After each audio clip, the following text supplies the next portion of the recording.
kasih Anda masih bersama saya di acara Kick Candy dan tamu kita Andre Rizky, anak muda yang marah pada sistem pendidikan. Kemudian ketika masuk SMA, tadi Rizky bilang bahwa cuma 2,5 bulan.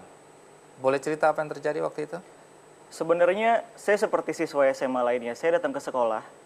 Saya naik kereta api kalau ke sekolah saat itu. Saya pakai baju seragam sekolah, tapi saya nggak ke sekolah. Tunggu dulu. Saya ke sekolah, naik kereta api ke sekolah, tapi saya tidak ke sekolah.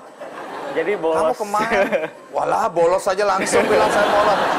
Muter-muter intinya bolos gitu ya. Kenapa bolos? Saya bolos karena saat itu saya udah merasa sakit hati. Dan saya pikir buat apa saya 3 tahun belajar dengan cara yang sama, jika di akhir tahun belajar saya akan menemui praktek yang serupa. Kamu yakin bahwa nanti akan ada jawaban yang bocor lagi? Yakin karena kebocoran yang terjadi di SMP pun bukan terjadi di SMP saya saja.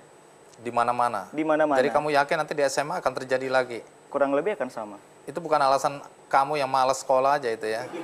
Enggak. Oke, 2,5 bulan, Iya. minta keluar. Bagaimana reaksi orang tua, ibu? Reaksinya saat itu, ibu adalah satu-satunya orang yang memahami rasa marah saya ketika terjadi praktek kebocoran ujian nasional. Di saat teman-teman mengucilkan saya, lingkungan-lingkungan sekitar menganggap cara berpikir saya terlalu berlebihan. Jadi ketika saya mengatakan saya tidak kuat, saya tidak pergi ke sekolah bukan berarti saya tidak mendapatkan pendidikan. Saya akan tetap meraih pendidikan namun dengan cara yang berbeda di luar jalur sekolah. Dan ibu saya bilang, jika kamu merasa itu pilihan yang terbaik buat kamu, mama akan mendukung kamu dan mendoakan kamu. Oke, lalu apa yang kamu lakukan? Nggak sekolah sama sekali? Nggak sekolah sama sekali. Saya browsing di internet, berbagai macam sistem pendidikan yang berlaku di Indonesia. Saya menemukan suatu pendidikan alternatif atau pendidikan kesetaraan paket. Meskipun mungkin stigmanya pendidikan paket ini dianggap kurang baik dibanding sekolah umum. Oh, sangat tidak bergengsi sementara ini ya. Paket C, iya aduh, udah berat gitu ya. Tapi itu kamu lakukan. Lalu ikut lembaga pendidikan apa itu? Biasanya kan ada itu lembaga-lembaga yang menyediakan paket C ya. Saya tidak mengikuti lembaga apapun, jadi sebagai gantinya saya belajar seluruh pelajaran di SMA secara otodidak. Belajar sendiri? Nggak ada guru? Enggak. Cara belajarnya macam apa?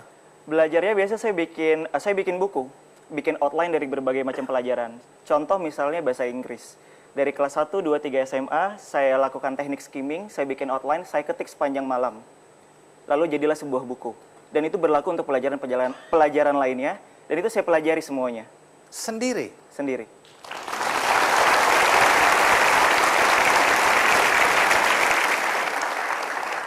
Ini nggak lazim ya. Tapi kalau kamu merasa ada sesuatu yang kamu tidak tahu, nanya kepada siapa? Saya pribadi menggunakan metode komparatif.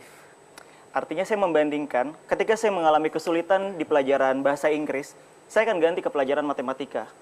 Dua-duanya membutuhkan logika dan membutuhkan penalaran yang tidak jauh berbeda, meskipun konteksnya berbeda. Dan itu juga berlaku untuk pelajaran lainnya. Jadi ketika saya nggak tahu, ya saya coba bandingin dengan pelajaran-pelajaran yang lain. Kedua, saya akan browsing di internet untuk mencari sumber yang lain. Dan ketiga, kalau udah nggak ngerti, ya udah saya tidur. Ya, itu cara yang bijak ya. Tapi saya dengar gara-gara belajar yang terlalu keras dan kejam pada diri sendiri, kamu stres berat ya? Pastinya. Apa yang terjadi? Saya hampir putus asa karena ketika udah menjelang ujian nasional, saya coba try out. Saya bikin rapot saya sendiri juga. Asik, ini asik nih. Iya, bikin buku sendiri pelajarannya ya. Terus sekolah suka-suka atur waktu sendiri. Bikin rapot sendiri. Hebat loh kamu. Iya. Jadi ada nilai-nilai tertentu yang ternyata dibawa dengan standar nilai kelulusan. Lalu saya Tunggu dulu. Artinya kamu bikin soal ujian sendiri? Enggak. Kamu jawab sendiri? Enggak secanggih itu sih, Mas. Oh, Oke, terus apa yang kamu lakukan? Jadi saya nggak pernah beli buku. Seluruh buku-buku itu saya pinjam dari berbagai tetangga-tetangga saya, buku-buku bekas, kurikulum yang jadul, bukan kurikulum yang up to date. Lalu saya pelajari dari kurikulum yang berlaku tahun 80-an, 90-an itu saya baca semuanya. Saya bikin tryout, soal-soal tryout dari senior-senior saya yang mengikuti bimbel. Itu saya pelajari. Saya set waktu, misalnya ngerjain tryout 1 jam, saya kerjain 30 menit pakai stopwatch. Habis itu saya bikin rapot. Sejauh mana kemampuan saya telah terrealisasi dengan baik. Lalu depresi itu terjadi karena ada nilai-nilai tertentu yang saya anggap, wah ini kritis, saya bisa nggak lulus gara-gara nilai ini. Sehingga biasanya saya kalau udah stres, ya melang-lang buana aja main-main keluar kota. Naik Enak kereta ya, api. hidupnya enak ini. Iya, tapi bahaya loh. Banyak orang nanti akan niru tapi nggak siap seperti Rizky. Hati-hati juga ini. Ya. Oke. Akhirnya ikut Paket C. paket C dan lulus. Lulus. Oke, dengan modal itu masuk Fakultas Hukum Universitas Indonesia. Iya. Lulus tes. Iya, jadi paket C yang saya tempuh itu normalnya harus 3 tahun untuk SMA. Jadi saya mengambil akselerasi, paket C saya 2006 lulus SMP, 2007 setelah ikut placement test dari Kementerian Pendidikan Nasional, saya dinyatakan boleh ikut ujian nasional setara SMA. Jadi bisa dikatakan SMA saya 1 tahun.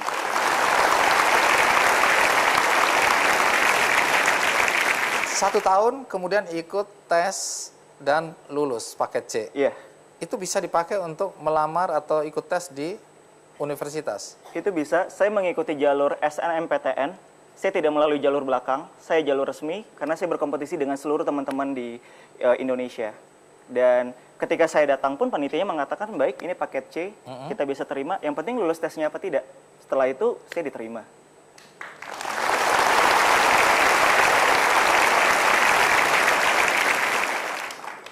Tiga tahun kamu belajar di Fakultas Hukum Universitas Indonesia. Cukup 3 tahun ya, dengan predikat cum laude waktu lulus. IPK-nya berapa? 3,58. Waktu lulus berarti umurnya berapa? 20 tahun. 20 tahun, sudah sarjana hukum.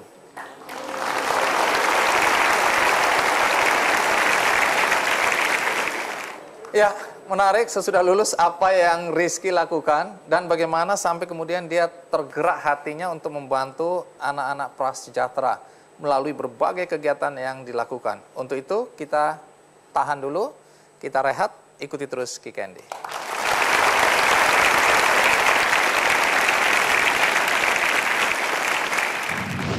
Saya tidak punya jabatan tinggi, saya juga bukan anak orang kaya. Yang saya punya hanya niat dan modal nekat.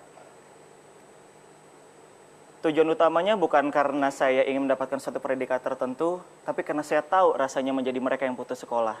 Oleh karena itu, saya ingin membantu mereka juga.